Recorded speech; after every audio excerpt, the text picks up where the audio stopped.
Tape recorder's running, right? Tape recorder's running.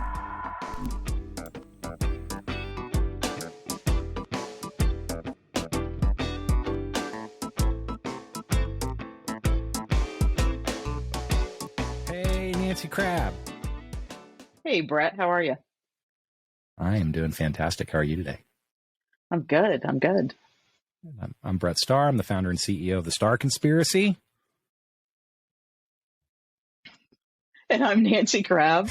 And I... Sorry, we've done this like 3 times already. Yeah, just keep going. Just keep going. Yeah, At this I'm point. Director of Creative Services at the Star Conspiracy.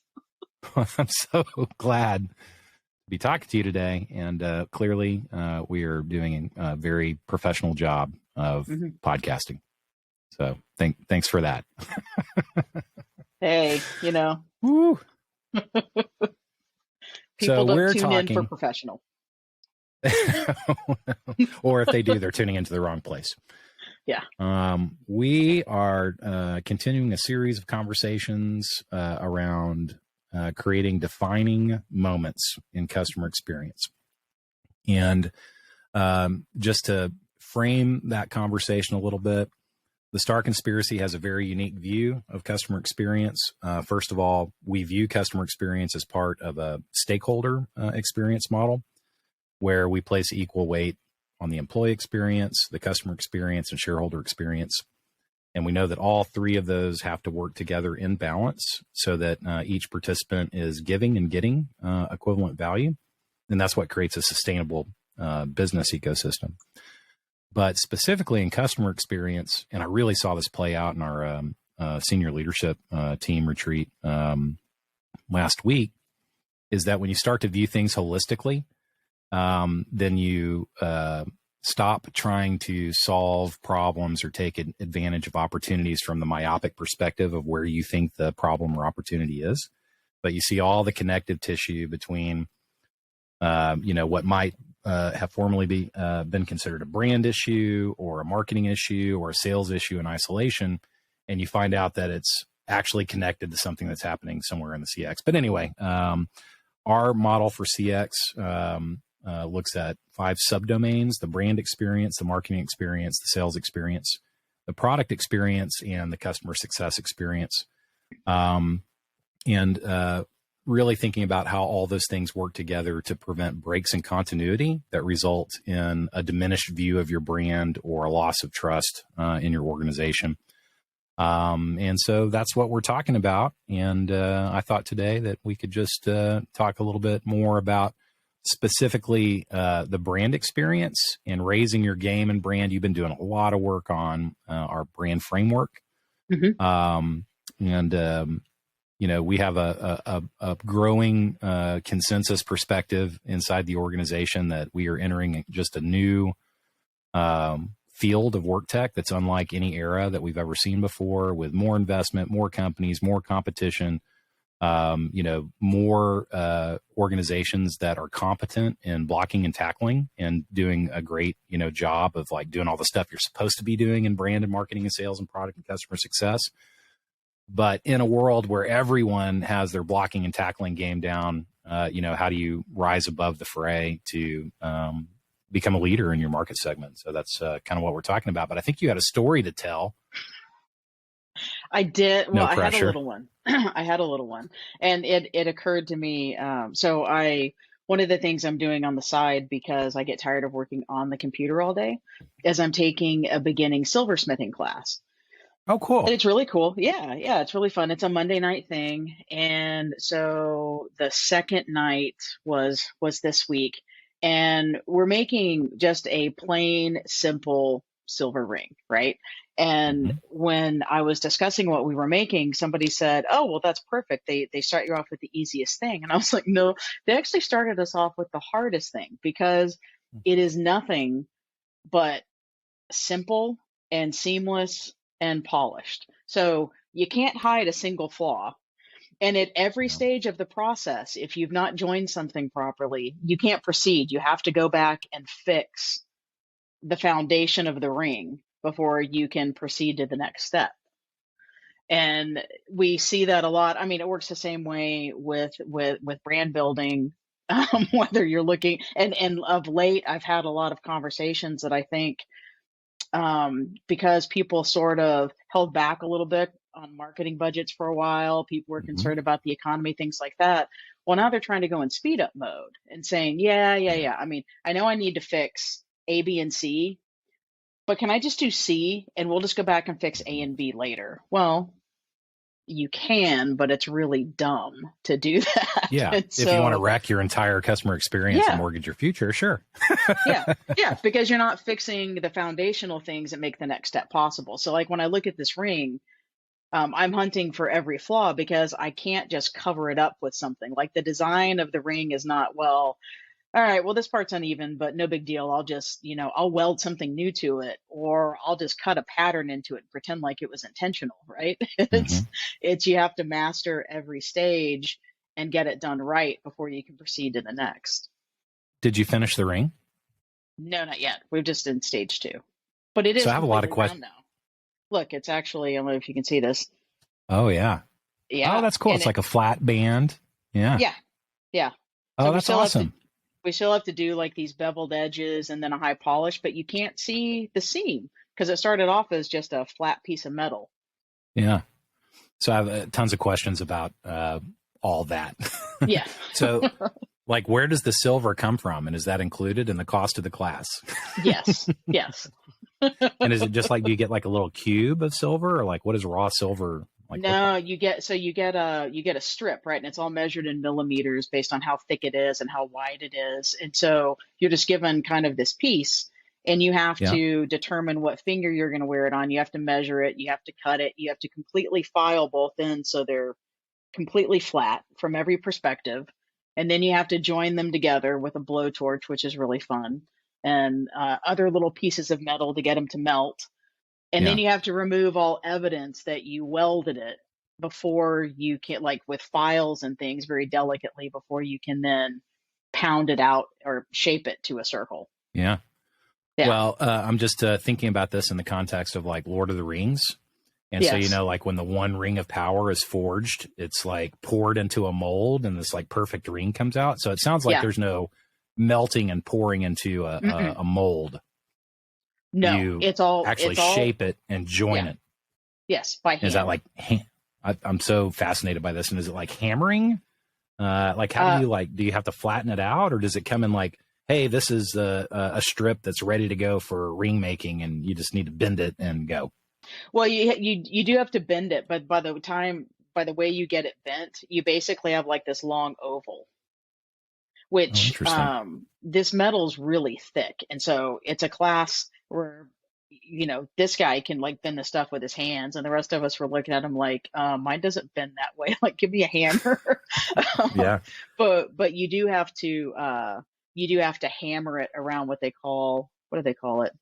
I forget. It's this tool, but it basically helps you hammer it out into a ring once you've got it all joined and it's an oval. So it's Yeah. a So lot of handwork. So yeah. How many classes before the ring is finished? 4. And then do you move on to another project, or is that the class? That's a class. So move on to another class when he offers another one. But Yeah. And how Yeah. long is each class? 2 hours. 2 hours.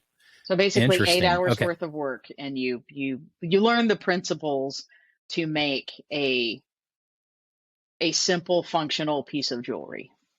Yeah.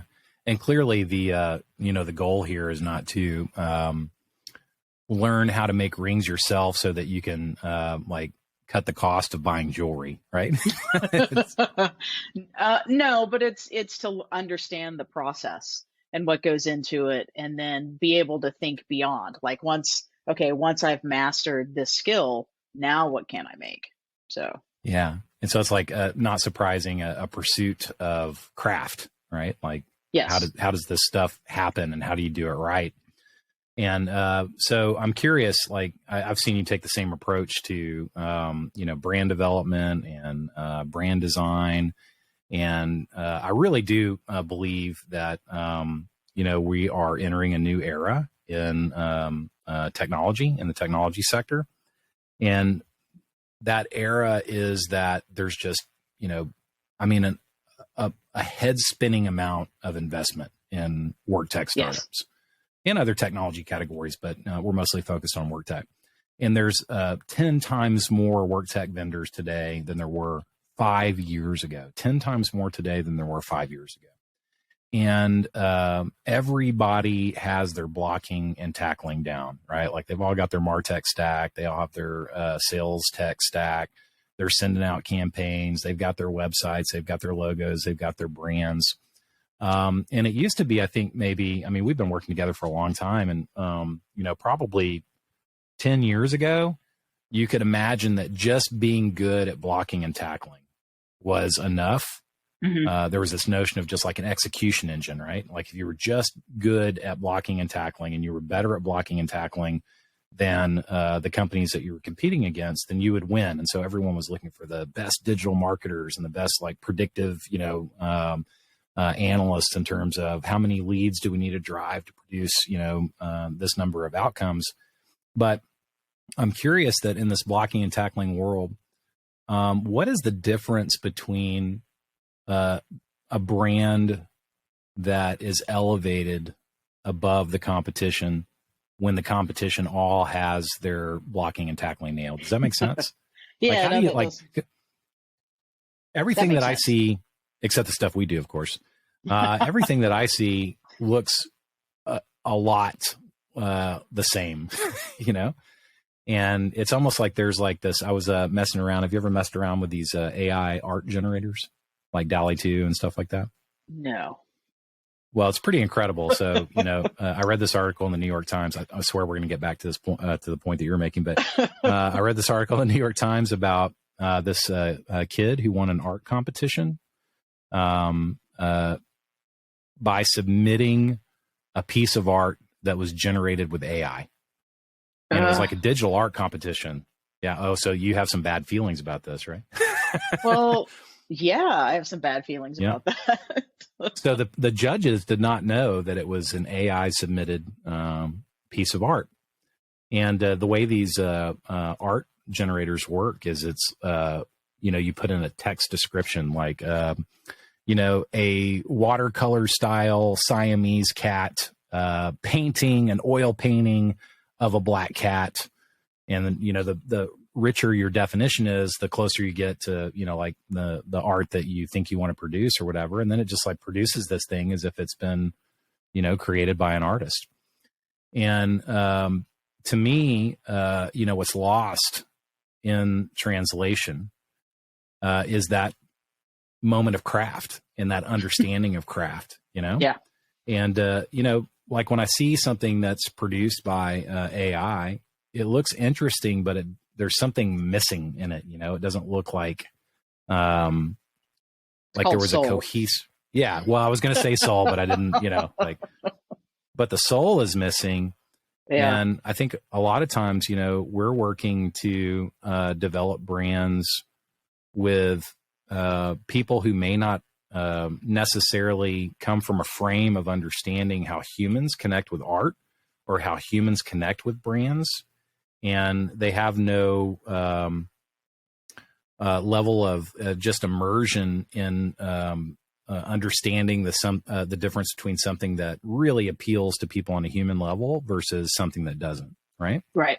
And so we live in a world with manufactured rings. We live in a world with AI art. We live in a world with, but how do you tell the difference between something that is quality and something that is just blocking and tackling and like, yeah, okay, you want a ring? If that's an engineering challenge, yeah, I can make a ring really fast. But if it's a craft challenge that speaks to humans, that's something that's really different. And I'm curious, like, what your perception is of just the playing field in terms of how people create and express brands out there in the marketplace right now. Does that make sense? That does make sense. I think what you're getting at, though, so it's not a singular challenge, right? You're trying to solve for multiple things at once. So what's the difference between a brand that's really elevated versus one that's kind of just getting by? And there are there are three key things that we look for when we're getting into brand building.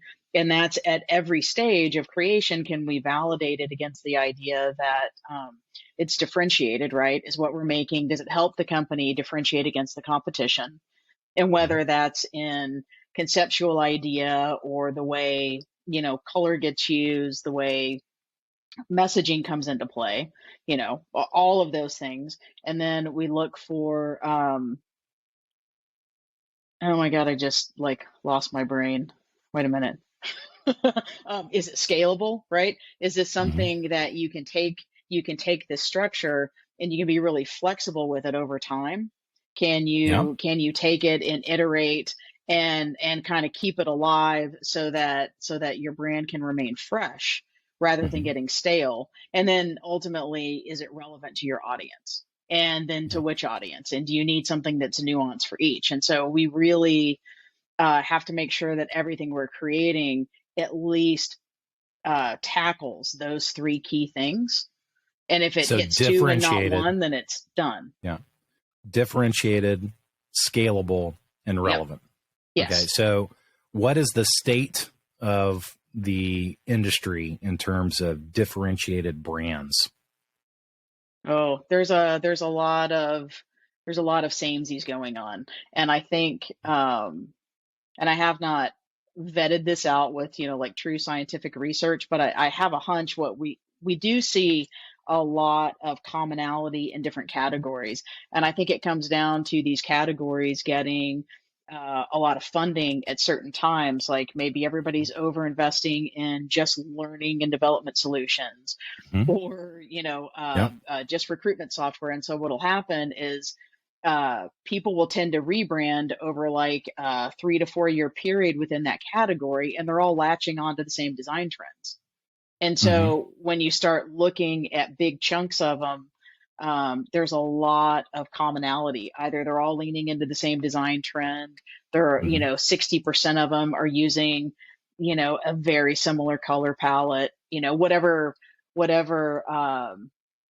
new typeface was popular, right? Mm-hmm. Like, what's the latest humanist typeface that's digital friendly that everybody wants to use? And so they're Yeah. like, people are grabbing the same things at different chunks of time. And so I think if you look at the all across work tech, you see Yeah. a lot of differentiation. But when you start looking at singular categories, I think we're losing a lot of that.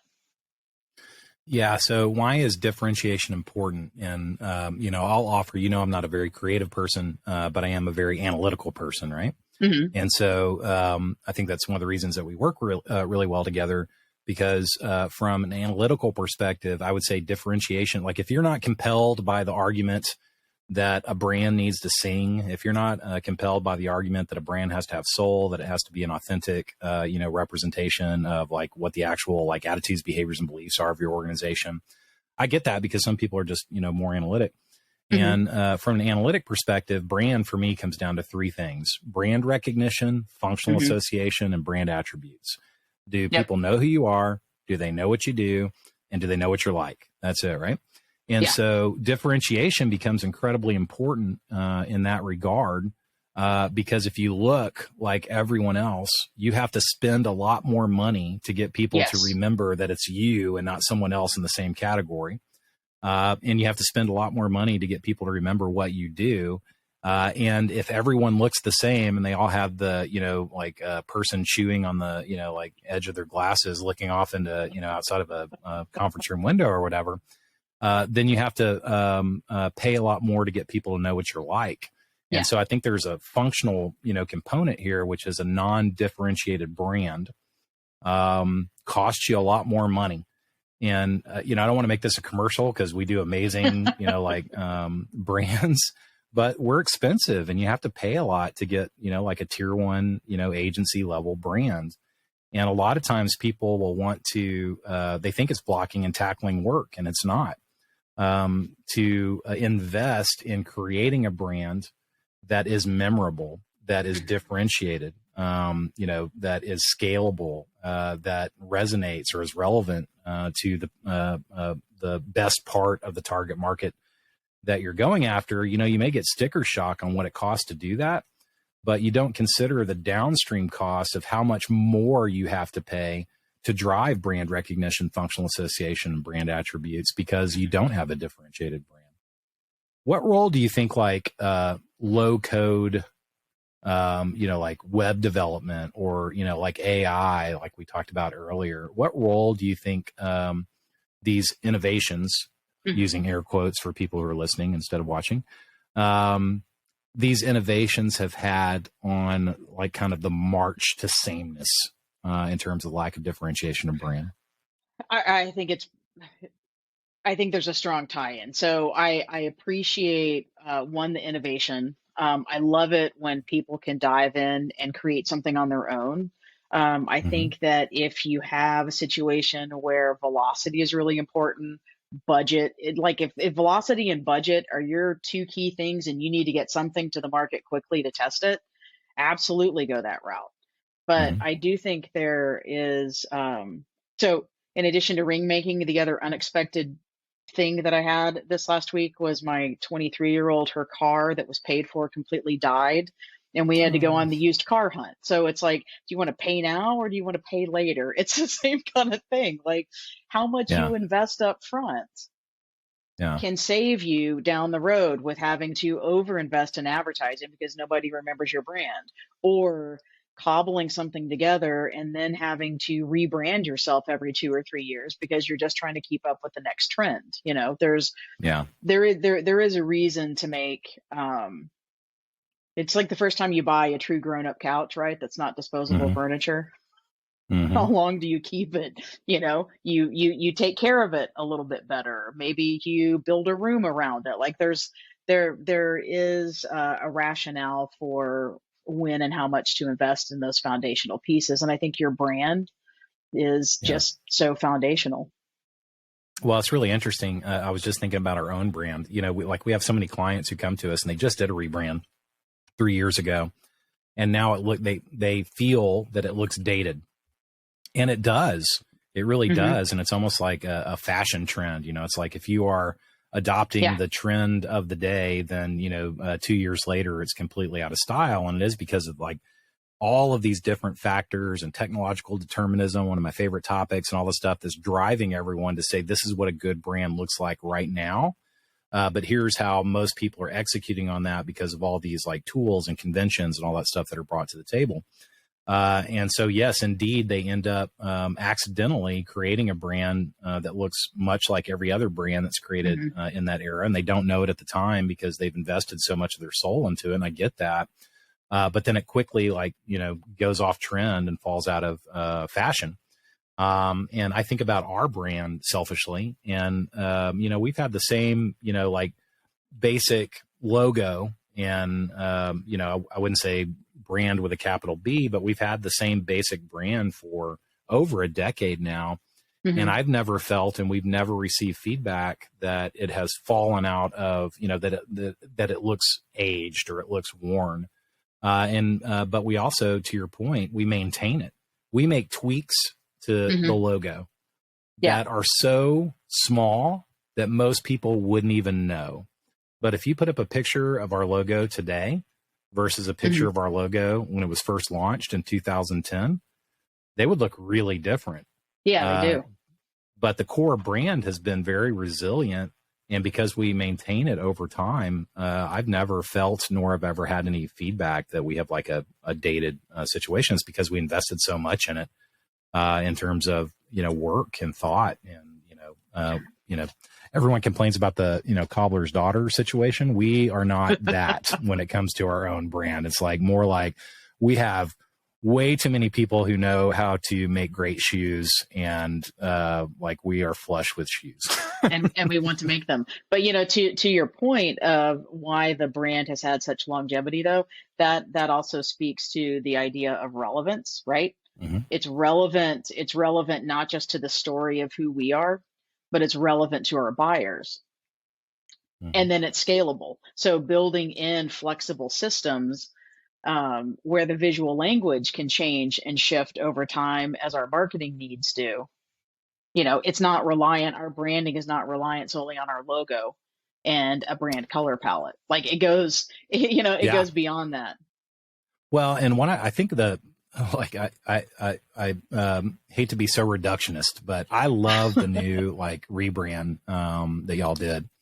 And I think that one of the aspects that is greatly underestimated in the success of a brand is how engaged your employees get in the new brand. And I think the biggest like just sticky factor, drives all these great outcomes. Part of the rebrand was the sticker system, because it actually makes it super fun to get in and create your own stuff. And can you describe the sticker system a little bit? I know we talked a little bit about it, but I keep discovering all this fun stuff. The stickers are fun. What we ultimately wanted was a way that the brand that the overall brand could remain true to what it needed to be, but still allow customization for each individual to express themselves through the brand. And so we developed a sticker system, and we've basically taken images of anything, just like anything that we thought was relevant to storytelling about who we are, and then everything that's relevant to individuals. Like I had a kayak made for mine because that's something that I'm into. But we basically have a system set up within a Photoshop file where you can take a photo and turn it into what looks like, a peel off sticker with the white outline around it. And it lets people build them into into their email signatures or their social platforms, or customize the presentations decks that they're using for clients. It's been a lot of fun, and it's very flexible, and you can interpret however you want. I was working with one of our researchers today, and he's got the T-Rex put on everything because he likes the T-Rex. It has nothing to do with the slide. It's just, oh, I know that's his deck, because you'll find the little T-Rex hidden in places. Well, when you talk about scalability and relevance in a brand, to me, that's a huge innovation, because it's taking the notion of relevance down to the individual and organization. I don't want to get too philosophical, but, I think the idea of like the monolithic brand standard that doesn't allow individuals within an organization to basically filter the brand through their own attitudes, behaviors, and beliefs. I think those days are gone. Like, hey, here's a thud, 7,000 page brand standards guide. And when you do a PowerPoint presentation, it better look like this, or the brand police are going to come in. This actually gives people the ability inside our organization to express their own creativity in the context of our brand, and also to build things that are more relevant for customers based on our perceptions of like what they would enjoy. And so it becomes like a way to drive relevance to a micro level that sounds silly on the surface. It's like, oh, a sticker system. It's like, is that some highfalutin word for some like new brand, methodology that no, it's like literally they look like stickers. Yeah. And it seems kind of silly and fun, but the reality is it drives all those things that we were talking about, brand recognition. When you see like those stickers on our brand, regardless of what the sticker is, it's easy to associate that with the Star Conspiracy and brand attributes. I mean, it gives not just the ability for us to communicate what we're like as people from an organizational perspective, but also like what individuals are like inside the company. And, like if someone had hired it, no one would ever hire us to do the level of brand work that we did for ourselves. But if someone did, probably not. Yeah. No. If someone did, and we pitched to them, and there's going to be a sticker system, it would seem so divergent from what was going on in their field that they would become concerned and worried that the brand would run counter to the effectiveness of what a brand should achieve. And I think it's quite the opposite. I think it's quite the opposite. It is. I will say, so there are two other things I would bring up about the way we approached the visual brand. Is that one, while there's a lot of fun and whimsical things you can add to it, the root of everything is an 8x8 grid. So everything, every page layout, every slide layout, everything maps to an 8x8 grid. And so there are specific placements for where like blocks of copy might live, or where a color block will live. but those, having that grid structure allows us to then get really creative with the things that lay on top, because those are additive. They're not, it never messes up kind of like the flow and Yeah. the understanding of the content that you're reading. Yeah, and the grid system is something that I also like just fell in love with in terms of it's a basically constrained creativity that's scalable, meaning like here's the creativity under the brand with a capital B, but everyone who wants to like express themselves, here's the playground that you can play in. And the grid Yes. system changed everything, because I think a lot of people they have a hard time believing that they're creative, right? And true. creativity is a very fragile thing, right? And so like when you're first engaging in creativity and someone says, well, that looks like shit, it's like, oh, not creative, I'm done, right? It's a very fragile thing. And what I love about the way our brand system works that speaks to the scalability and the relevance part is that you have the ability to be creative in a framework that makes sure it looks great. And so as long as you're, and it's pretty hard not to follow the air quotes rules in the way that we interact with all these expressions of brand. But as long as you're operating within the grid, as long as you're operating within, kind of the assets that have been provided. I mean, I have not seen a single presentation, just as an example. I've not seen a single sales presentation or a single client presentation that didn't look incredibly different, but also incredibly awesome, and where I didn't also like place it within, like a instantly recognizable context of being the Star Conspiracy brand. You know what I mean? Yeah. I think people are loving it. That's a big part of why, like a blocking and tackling brand just isn't going to get it done anymore, because like if people don't get behind it and care about it and, want to make it their own, then it just gets stale really quick. Yeah, it does. So in closing, how would you relate that to how would you relate that to ring making? How would I relate that to ring making? So while I know that I cannot accomplish handcrafted with machine precision, my goal is to create something that I'm very proud of and that I can wear and think, yeah, I made that. So I think that relates to our brand. I think we all get those moments to create something that feels like an expression of ourselves and still help elevate the company and the brand that we believe in. So, yeah, and I well put. And I feel bad for folks who don't have as much fun as we're having just doing our like daily work. You know what I mean? I don't know how to say it. That's true. But that's true. It would suck to work for a brand that's too rigid. It really is. And what, I'm glad you said that, because it doesn't just kill individual creativity. It also slows the fuck out of everything. It slows down everything. And so if, you want to get some content out in the marketplace, if you want to change your sales presentation, if you want to do this, that, or the other, and you have to jump through all these hoops inside your organization and put it by the brand police and put it by the message police and like all that stuff, you from the day that you decide that you need to make a major change to your sales presentation, you may not have that presentation for 4 or 5 months, like literally.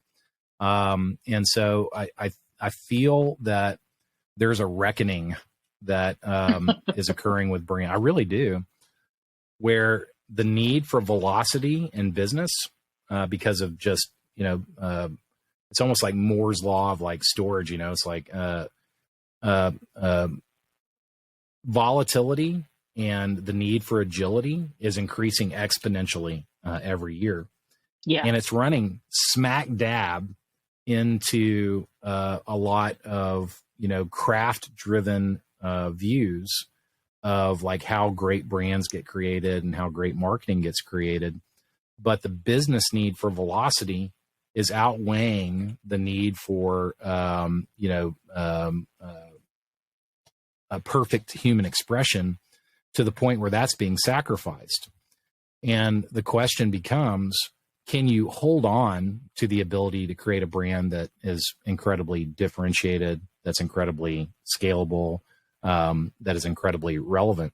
Mm-hmm. And the answer is yes, but you have to get out of your own way, because for any amount of time that we spend on the art of the craft, you start throwing in the administrative time in a lot of organizations around approvals and centralized process and all that stuff.